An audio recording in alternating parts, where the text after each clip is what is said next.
Hello friends, எல்லோரும் எப்படி இருக்கீங்க? நான் ரொம்ப நாள் ஆயிடுச்சு ஷார்ட்ஸ் போடணுன்ட்டு சேனல் ஸ்டார்ட் பண்ணி அப்படியே விட்டுட்டேன். என்னால் கண்டினியூ பண்ண முடியல. கொஞ்சம் ஹெல்த் வைஸ் ரொம்ப சிக்காகிட்டு இருந்தேன். அதனால் இப்போ என்னென்னா, இன்றைக்கி கருப்பு உளுந்து பொடி கருவேப்பிலெல்லாம் போட்டு எப்படி பண்ணுறதுன்னு பார்க்கலாம். 50 கிராம் கடலைப்பருப்பு, 50 கிராம் கருப்பு உளுந்து, 10 வரமிளகா, 1 ஸ்பூன் எள்ளு, அப்படியே இப்போ கருவேப்பிலை காய வச்சுருந்தேன். அது பெருங்காயம், உப்பு, இதுதான் தேவையானது. இந்த பொருளை எல்லாத்தையுமே நல்லா வறுத்துக்கலாம். எள்ளு வறுக்கும்போது கொஞ்சம் பார்த்து வருங்க, தீஞ்சிடாமல். அதே மாதிரி கருவேப்பிலை நிழல்லையே காய வச்சு நல்லா மொறுமொறுன்னு வச்சுருந்தேன். எதுக்கும் கொஞ்சம் சூடில் போட்டுடலான்னு சொல்லி ஆஃப் பண்ணிவிட்டு அந்த தவாவை நல்லா இது பண்ணிக்கோங்க. இப்போ இது வறுத்து எல்லாத்தையும் வச்சாச்சு. இப்போ மிக்ஸி ஜாருக்கு மாற்றலாம். முதல்ல வரமிளகாவை மட்டும் நல்லா கொஞ்சம் குறப்பாக அரைச்சிட்டு அதுக்கப்புறம் நீங்கள் போட்டு அரைங்க.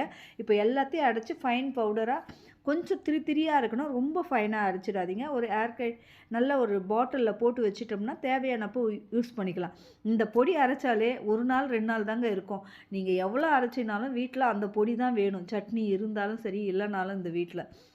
இன்றைக்கி அரைச்ச வேகத்துக்கு ஒரு பாட்டில் ஃபுல்லாக வந்தது. ஆனால் காலையில் இட்லியோடு முடிஞ்சிச்சு பாதி பாட்டிலு.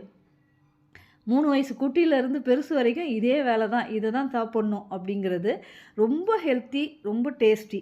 இப்போ இந்த இட்லியை வச்சுட்டு இது மேலே அப்படியே நல்லெண்ணெயை ஊற்றி சாப்பிட்டு பாருங்கள். சும்மா சொர்க்கமாக இருக்கும்.